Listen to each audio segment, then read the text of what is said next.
Uma das coisas que nós temos de fazer é, Rafinha, formar as crianças para que elas lidem com a perda. Né? Nós não podemos fazer com as crianças aquilo que, de uma certa maneira, o mundo hoje digital, ele dá a ideia de que você pode ter ou uma second life, no sentido de usar uma expressão de um modo antigo dentro do mundo digital, e segundo, de que você pode resetar as coisas. Não. Né? A mortalidade, ela é um fato, como diz a antiga frase, não é que a gente tem a vida curta, a morte é que é muito longa, a gente fica morto muito tempo. Né? Nesse sentido, uma criança ou um jovem, ele tem que ser preparado também para a perda. Um dos equívocos dos tempos mais recentes é que, em nome de poupar uma criança dela passar por algum tipo de desconforto psicológico, ela acaba sendo iludida em relação à vida. Né? Então, de repente, autoestima é diferente de auto-engano. Né? Induzir alguém a auto-engano é algo muito perigoso. Se eu quero que minha filha ou filho, como é o meu caso, ou filhos e filha, ou meus netos e netas, que eles sejam capazes de ter com a vida uma relação, né, muito mais persistente, eles têm sim de ser preparados para aquilo que é a perda da prova, a perda do afeto, a perda do amor, a perda de uma pessoa. Né? E, portanto, é necessário que não se sequestre de alguém seus lutos. Sim. Porque se sequestrar as possibilidades de luto da pessoa, ela não consegue lidar, né, com essa condição. Então, é preciso cautela. Mas é um equilíbrio difícil, né, Cortella, de você... eu quero privar meu filho dos traumas, né, dos problemas, mas ao mesmo tempo eu não quero que ele ache que esses problemas e esses traumas e essas perdas não existem. Então, prepará-lo bem é a melhor maneira de poupá-lo do trauma que é evitável. Existem traumas que são inevitáveis.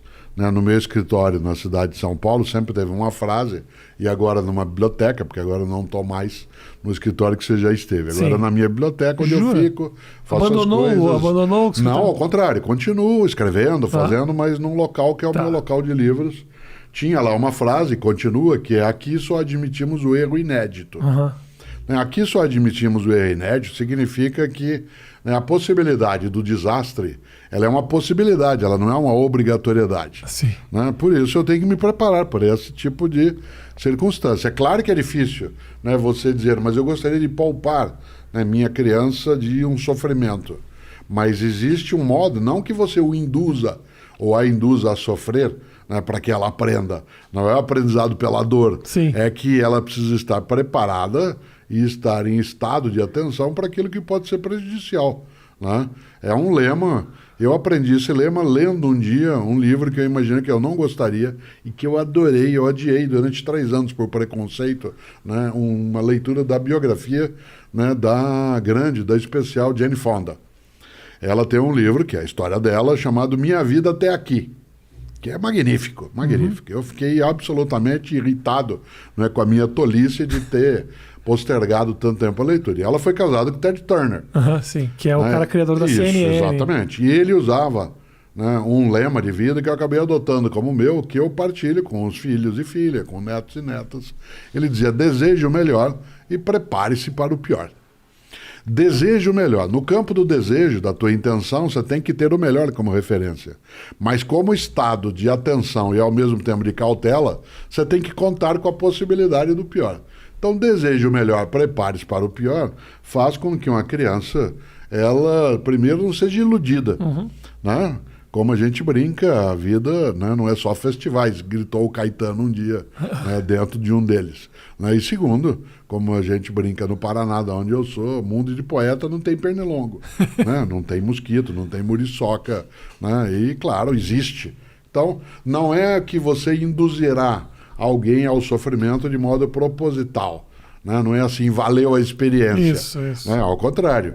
Né? Nós estamos aprendendo muito neste tempo, mas isso não significa que por isso o tempo é bom, porque ele gera aprendizado.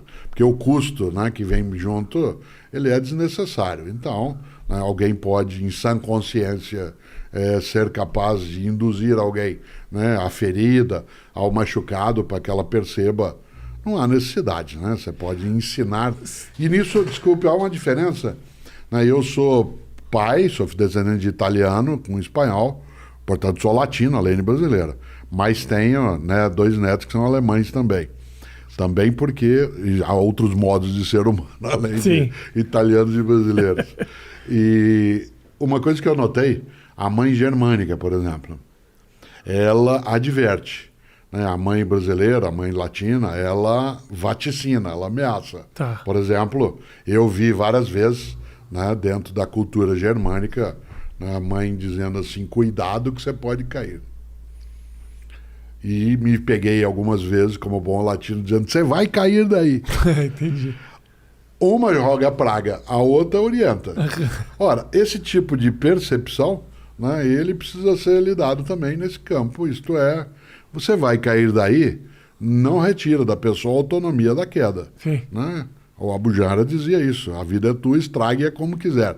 Mas se você puder lidar de maneira a apenas advertir, mais do que ameaçar, né? Você vai repetir de ano, você vai dançar nessa, isso vai ser um horror, quase é um vaticínio, né? E nesse sentido não tem necessidade, né? Parece um pouco teu conterrâneo, mas de Alegrete, o Mário Quintana.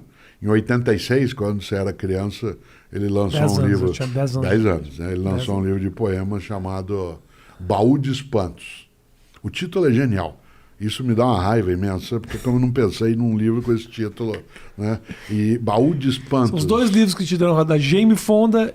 Da Jane Fonda. A Jane Fonda me deu chateação comigo, pela minha tolice. Pelo preconceito. Em relação a título, sim, claro. Mário Quintana com Baú de Espantos. Melhor que isso, só o Pedro Nava, o mineiro, lá de Juiz de Fora, com Baú de Ossos, que é um livro de memória. Tá bom. Né, que é um livro, ele é um memorialista estupendo, além de médico também muito bom. Né? Então, Baú de Espantos, eu acho que, vez ou outra, a gente tem que partilhar com as pessoas com as quais a gente convive a possibilidade de ter ali a abertura do seu baú de espantos.